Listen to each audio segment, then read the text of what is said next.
Herkese merhabalar, kanalımıza hoş geldiniz. İlk olarak son dönemlerde adından sıkça söz ettiren Cenay Türksever ve Talya Çelebi'den Çelebi ile başlayalım.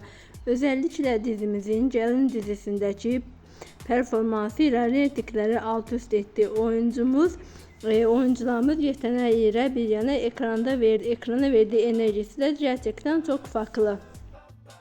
Arkadaşlar, biliyorsunuz ki Gelin dizimiz Türk dizileri artık başka ülkelerde de Avrupa'da da dünyanın dört bir yanında izleniyor. İşte Gelin dizimizin de oyuncuları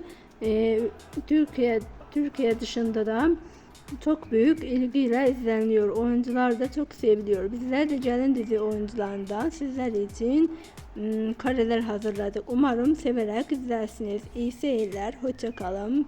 Sizler de dizimize, oyuncumuza ve kanalımıza destek olmak için kanalımıza abone olmayı, videolarımızı beğenerek destek olabilirsiniz. Hoşça kalın. İyi seyirler, iyi izlemeler.